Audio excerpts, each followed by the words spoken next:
Ikalawang mga taga-Korinto, Kabanata 12. Kinakailangan ako'y magpuri, bagaman ito'y hindi nararapat. Ngunit akin sasaysayin ang mga pangitain ko at mga pahayag ng Panginoon.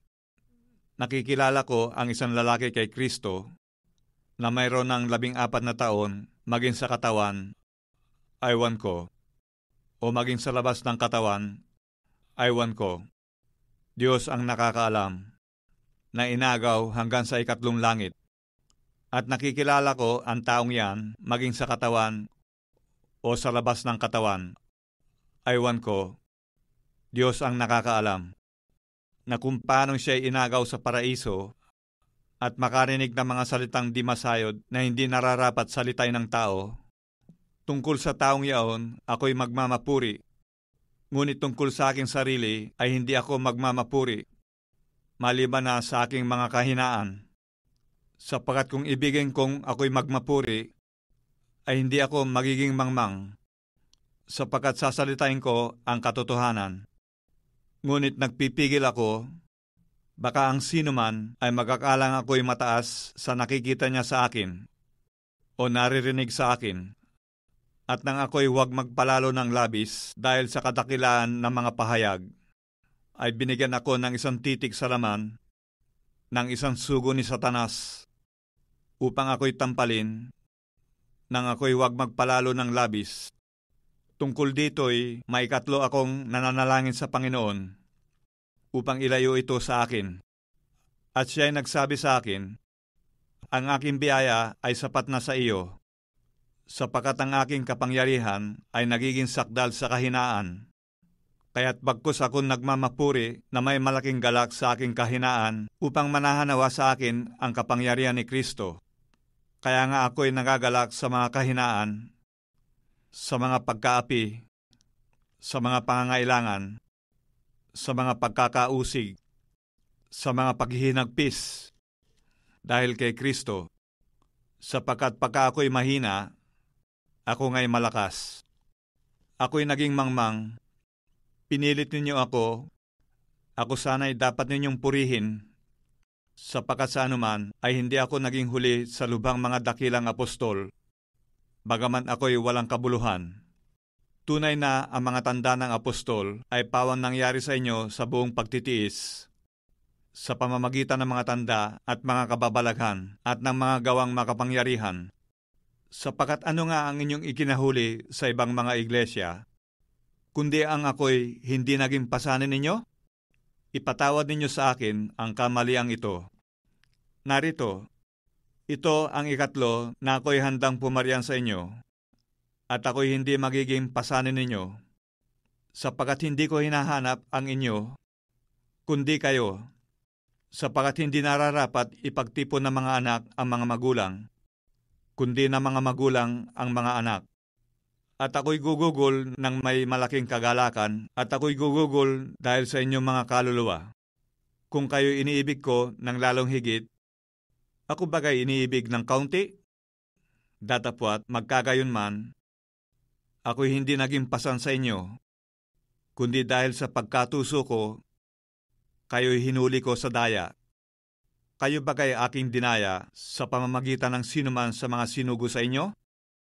Pinamanhikan ko si Tito at sinugo kong kasama niya ang kapatid. Kayo bagay dinaya ni Tito? Hindi ba kami ay nagsilakad sa isang espiritu?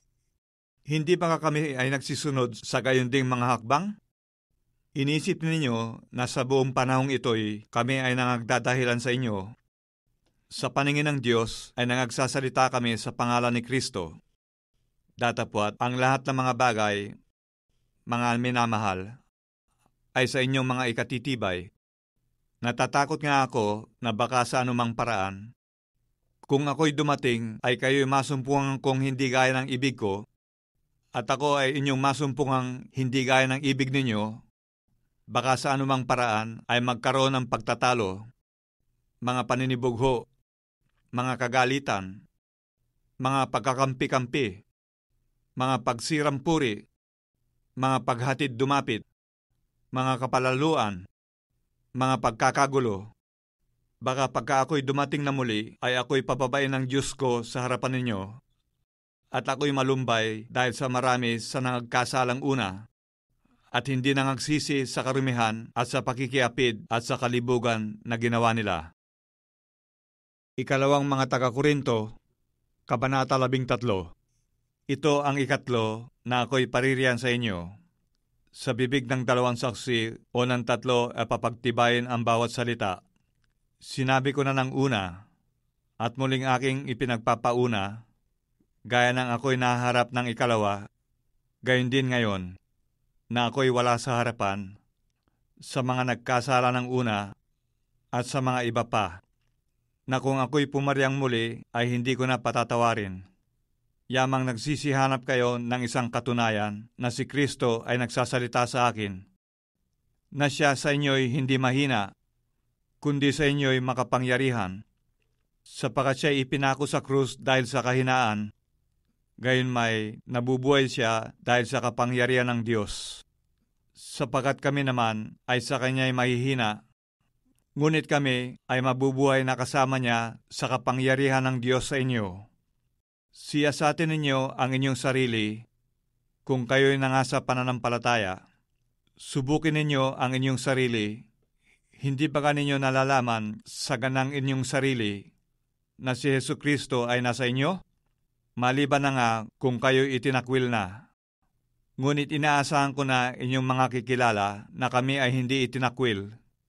Ngayon idinadalangin namin sa Diyos na kayo'y huwag magsigawa ng masama, hindi upang kami mga kitang subok, kundi upang gawin ninyo ang may karangalan, kahit kami maging gaya ng itinakwil, sapagkat kami walang anumang magagawang laban sa katotohanan, kundi ayon sa katotohanan, sapagkat kami natutuwa kung kami mahihina at kayo'y malalakas. At ito naman ang idinadalangin namin, sa makatwid bagay ang inyong pagkasakdal.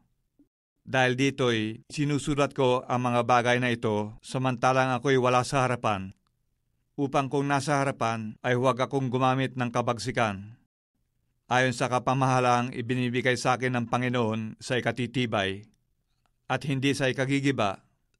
Sa katapos-tapusan, mga kapatid, paalam na, mga pakasakdal kayo, mga aliw kayo, mga kaisa kayo ng pag-iisip, mga buhay kayo sa kapayapaan, at ang Diyos ng pag-ibig at ng kapayapaan ay sa inyo. Mga batian ng isa't isa sa inyo ng banal na halik. Binabati kayo ng lahat ng mga banal. Ang biyaya ng Panginoong Hesukristo at ang pag-ibig ng Diyos at ang pakikipisan ng Espiritu Santo ay sumainyo nawang lahat.